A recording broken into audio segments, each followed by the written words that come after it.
Hi everyone, I'm Caitlin Maroney. I'm presenting for Marymount Manhattan College's 2017 Honors Day. So I'm going to be presenting my surf and ocean therapy thesis that I worked on as my psychology capstone. The thesis is entitled Surf and Ocean Therapy as a Creative and Expressive Model for Mental Health.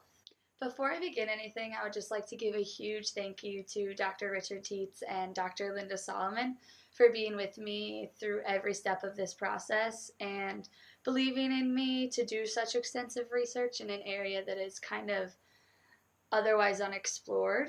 And even though I'm presenting today, it really is a collaboration between the three of us with a lot of external help as well. So thank you times a million to the both of you and everyone else who has been with me on this journey. So my personal questions for this research project, it isn't hard to tell that surfing positively affects the people who try it, but how and why does it help? And further, how can we harness its potential to turn it into a type of therapy? I always notice that when we're emotional or upset, we turn to water as a source of comfort. And obviously, it's biologically important to us, but it's also psychologically and sociologically important. And I really wanted to understand what that connection was. So, getting into my actual surf thesis, first thing I did was look at creativity as a concept. I began this research by doing an exploration of creativity in all individuals and noticing that all humans have the innate capability to create and to be expressive. I followed that by doing a miniature literature review of creative arts therapies like dance therapy, music therapy, holistic therapies, and how effective those can be in being an adaptive model for dealing with mental illnesses. In working with Dr. Teets, we realized that the creative process consists of spontaneous and reflective activities in self-defining human efforts, which opens avenues for creative expression in all experiences, not just the arts, which is what we really realize surf therapy works at as well. With my exploration of creativity, I also thought it was important to look at the idea of creativity in neuroscience. So the concept of mind with embodied brain explains this new understanding of our mind's capability and way of experiencing the world within a body linked to the environment around us. It suggests that humans are not just a product of our biological brains, but also that the world outside of us affects us. And this ties in as well with the idea of neuroplasticity, which is the best way to understand how our brains process new experiences and how they handle change and trauma and overall just dealing with the human condition. And it seems that in creative therapy, learning and expression are really critical, which in the field of neuroscience have both been shown to promote neurogenesis and neuroplasticity.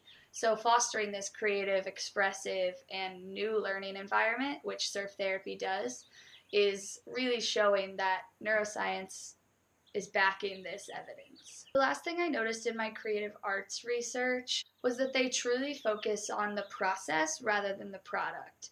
The process in which an individual works through something is vastly more important and informative in the therapeutic process than the actual product of their creative expression or their session.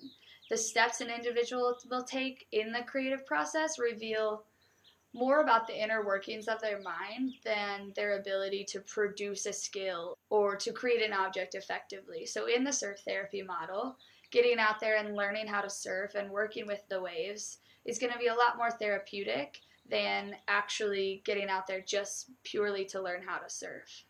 Overall, I realized that creativity is something that all people are capable of, and that using creativity and expression in a therapeutic way allows for individuals to be completely active, engaged in their own therapy process. So the next part of my surf thesis that I want to highlight today is my research on the whole person. So the whole person clinical models were supposed by Moreno, and the idea is that the body, the mind, the spirit, the environment that we're in, and the world all work in tandem to create the self. And so with this mindset, it becomes crucial that the therapy implemented to an individual needs to be adaptive and improvisational in making sure that all of those aspects are being attained to. A big part of my research focused on the mind-body connection. And because of my dance and psychology mixed studies, I was able to see early on that the mind and body are so interconnected that in a therapy process, both really need to be attuned to, regardless of what we are treating. I also did a lot of research on George Engel's biopsychosocial model, which suggests that all diseases, disorders, and illnesses and outcomes form from a variable interaction of biology, including genetics, psychology, ranging from mood, personality, and behavior, as well as social factors like family, culture, and economy. And because he sees it as a combination of biopsycho and social elements that bring on these issues, it just makes sense to me that we should use a creative combination of biology, psychology, and sociology to treat those illnesses or issues that come up in an individual. And that's where I really noticed that surfing plays on all parts of these. The thesis I'm presenting on treats surf and ocean therapy as an adaptive model that can be adjusted for each individual depending on what they need. In my research, I found that surf therapy has implications for a wide variety of mental illnesses and disorders, from anxiety, depression, bipolar, social disorders, all the way to autism spectrum disorders and post-traumatic stress disorder. So surf therapy, and what is it? Surf therapy combines water therapy, creative and expressive therapies, yoga and meditation techniques, movement therapy, and traditional talk therapy to provide a model that covers all aspects of the whole person. Surf therapy has many different forms and varies depending on the individuals that are partaking in it, but in general, it's all about getting people out into the waves. Surf therapy's purpose is to help individuals find equilibrium in both their physical body as well as their mental and emotional state. And it's a fairly new therapeutic opportunity for both mental and physical recovery, and it's in need of a vast amount of research and work in the field to support and understand just how effective it can be in supporting some of these mental disorders. However, the work that has already been done is proving to make waves in the psychology and rehabilitation field, and many individuals have been really positively affected by grabbing a surfboard and choosing to use this creative method of therapy. So why does surf therapy work, and what are some implications? So surf therapy is adaptive to the individual. It's flexible and can be changed and utilized to work for whatever particular needs the individual is having. Surf therapy builds a trusting relationship between the individual and the therapist. There's a lot of trust out there that needs to happen, especially because you're in the ocean environment. And so it really creates a strong bond, which is also therapeutic in itself. Surf therapy is both physically and mentally challenging, so it really works on the whole person and allows that person to think of only what they're doing in that moment versus everything else that they're dealing with. Surf therapy is creative and expressive, allowing the process to be more important than the product.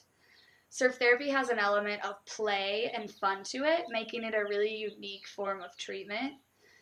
Surf therapy happens in a very unique environment, and this allows for the individual to work through issues in real time and experience outside stimuli during their therapy, which is a very unique experience. And surf therapy also can be a really social and community building experience so that they feel truly included in something. All of these are just little bits of pieces of information that I researched heavily in this thesis. I'm going to talk a little bit about the implications specifically with PTSD. Individuals with PTSD have found a very calming and extremely tiring experience from surf therapy, which allows them to finally sleep and not be on edge so much from their trauma. In terms of an example, Carly Rogers, who is one of my great inspirations and mentors, she's an occupational therapist who founded the Jimmy Miller Memorial Foundation, which is a foundation that provides surf and ocean therapy to the Wounded Warriors Battalion and to a lot of active duty and veterans. She said, by achieving this goal of learning to surf in this dynamic environment, where they're broken down to nothing in the ocean, they'll learn to be self-sufficient in other areas, which gives individuals with PTSD hope that their focus will shift from their past trauma to the present moment and feeling like they have power to take on any issue that they have now. I'm currently volunteering with this organization, and I get to see that these men and women truly are greatly impacted by getting out in the ocean, surfing through some of their issues, and it really does wonders for them, both mentally and physically. So, in addition to my surf thesis, I also conducted a pilot study involving surf therapy under the supervision of Dr. Solomon. So, I wanted to assess the effect of holistic practices on mood states. I took a modified profile of mood states survey, which is a test that asks participants to rate their mood over the past month. And then I asked them about their engagement in holistic practices like yoga, meditation, water activities like surfing, swimming, or any other water practices. And then I had a control group that had no holistic practices whatsoever. I surveyed 100 people, and my hypothesis was that participants who engaged in a holistic practice would have significantly better mood states than the participants who did not engage in any type of holistic practice. So my findings matched my hypothesis, and further to my surprise, the surf and ocean practices group had the significantly best mood states out of all of my groups. I thought that that was really interesting considering I was conducting this research in New York City, where it's a lot harder to get to the ocean or get to a water practice. But it reassured my belief in how powerful the ocean can be to heal and to better mental and physical states, just by this one group having really, really positive mood states by engaging in some type of water practice. My research also showed that there is definitely a need to conduct more research along these lines. I believe a lot of times that holistic and alternative therapies are overlooked in the treatment process of mental illnesses. And then if we dedicated more research and exploration to them, then we could see that they are viable options. And I really hope that I will be one of the researchers that is dedicated to making this line of therapy an option for those struggling. So I want to talk a little bit about the experiences in the field since I've began all of this research. There's an organization called Surf Therapy Limited founded by Jimmy Wildig. And in my process of writing my thesis, I got in contact with him, and he shared his experiences with his organization that he works with in the UK. And I formed a great relationship with him, so he's been a great mentor in this field, as well as Carly Rogers, who founded the Jimmy Miller Memorial Foundation, has allowed me to help with some of the research that they're doing, which is a great thing so that the surf therapy field is getting a little bit more recognition and research to back it up. I'm also going to be hosting a One Wave event, which is an organization founded in Australia by Joel Pilgrim and Grant Trebecco, and they just try to raise awareness for mental health issues and get a community together to surf. I'm also currently working to get this thesis and my pilot study published through PsychI, so that's really exciting. And there's a bunch of research going on in the surf and ocean therapy world right now, like books like Blue Mind, written by Wallace J. Nichols, that talks about neuroscience of water and has been a huge motivation and inspiration for me. There are so many things that I wish I could share with you about my research in this field, and I really hope to one day. It was really hard to cut this presentation down to 15 minutes because the thesis that I wrote with Dr. Tietz and Dr. Solomon was about 85 pages, and I feel like that thesis truly only scratches the surface of the amazing work that I believe surf and ocean therapy deserves and has the potential to do in this world.